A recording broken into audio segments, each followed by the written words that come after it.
آپ نے اپنے بالوں کو ڈھانپا ہوا ہے۔ امریکہ کے اوریا ماحول میں آپ کو یہ کیسا لگتا ہے؟ اس ضمن میں میرے وہی احساسات ہیں جو ایک بعمل مسلمان عورت کے ہو سکتے ہیں۔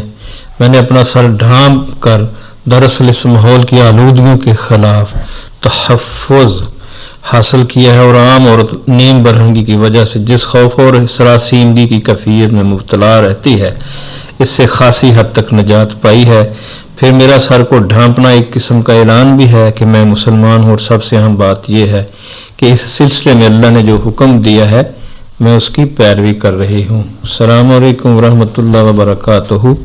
بسم اللہ الرحمن الرحیم۔ اللہم صلی علی محمد وعلی آل محمد۔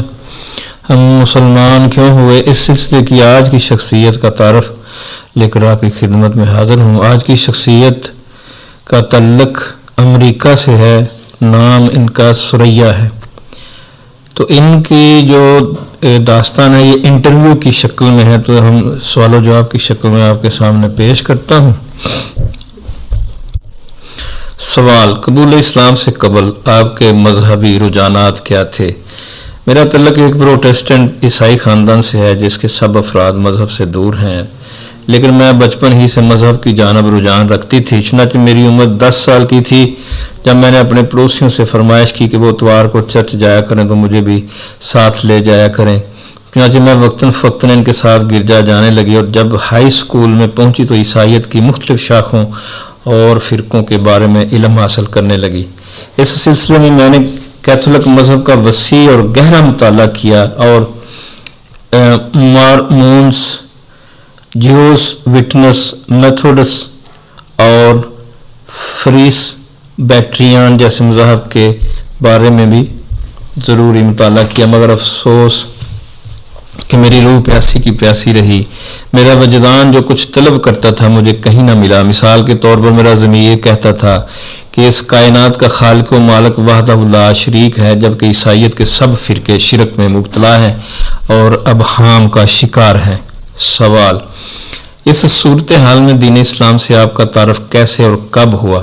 جواب: میں ہائی اسکول ہی میں پڑھ رہی تھی جب مجھے مشرق وسطیٰ کے بارے میں خاصی تفصیل کے ساتھ مطالعہ کرنے کا موقع ملا، اور اسی حوالے سے پہلے اسلام اور مسلم کے الفاظ سے میری شناسائی ہوئی، مگر اسکول کے زمانے میں میری معلومات کا دائرہ بس یہیں تک محدود رہا۔ کالج میں پہنچی تو خوش قسمتی سے وہاں مشرق وسطیٰ سے تعلق رکھنے والے مسلمان طلبہ بھی تعلیم حاصل کرتے تھے۔ ان سے ملاقاتیں ہوئیں تو اسلام سے تعارف حاصل ہوا، اور میں اس مذہب کے اس پہلو سے بہت متاثر ہوئی کہ عیسائیت اور یہودیت کی طرح جز وقتی پارٹ ٹائم مذہب نہیں بلکہ زندگی کے ہر شعبے پر محیط ہے۔ اسلام چونکہ دن اور رات کے ایک ایک لمحے میں رہنمائی کرتا ہے، اور عیسائیت کی مانند اس کی رفاقت کا دائرہ ایک ہفتے میں محض 1 گھنٹے تک محدود نہیں ہوتا، اس لیے جب ایک شخص اسے عملی طور پر اختیار کرے تو اس کی زندگی میں نظم و ضبط، سلیقہ اور استحکام پیدا ہو جاتا ہے۔ اور اسلام کی یہ دوسری خوبی تھی جس نے مجھے بہت متاثر کیا۔ مجھے یقین ہو گیا کہ اسلام ایک مکمل دین اور فطرت کے عین مطابق ہے، چنانچہ میں نے اسے دل و جان سے قبول کر لیا۔ اور اس کا رد عمل آپ کے خاندان پر کیا ہوا؟ جواب: خاندان کے ہر فرد کا رد عمل مختلف نوعیت کا تھا۔ میرے والد کا سلوک مجھ سے بہت ہی مشفقانہ رہا ہے، چنانچہ اگرچہ میں نے اسلام قبول کرنے کے ساتھ اپنا لباس بھی تبدیل کر لیا اور عام طرز زندگی کو یکسر نیا رنگ دے ڈالا، مگر ان کی محبت اور سلوک میں کوئی فرق نہیں پڑا، بلکہ ایسا ہوا کہ ایک بار میری ایک پھوپھی آئی اور اس نے مجھے خوب برا بلا کہا، مجھے سنکی اور کنوتی کے تانے دیے تو میرے والد نے میری مدافعت کی، تاہم میری والدہ کا طرز عمل خوشگوار نہ تھا اور وہ میری زندگی کے انقلاب پر قطعی خوش نہ ہوئی، لیکن اس میں کوئی شبہ نہیں کہ بعض دشواریوں کے باوجود میں خوش نصیب ہوں کہ اپنے والدین کے ہاں رہ رہی ہوں اور مجھے ان پریشانیوں سے سابقہ نہیں پڑا جس کی عموماً توقع کی جاتی ہے۔ میں حیران ہوں کہ آپ کے اندر اتنا بڑا اقدام کرنے کی جرأت کیسے پیدا ہوگی؟ جواب: آپ کی بات درست ہے کہ امریکہ کے اس ماحول میں جہاں مادیت کا دورہ ہے اور عیش پرستی اور تفریح پسندی ہی کو زندگی کے معراج سمجھا جاتا ہے،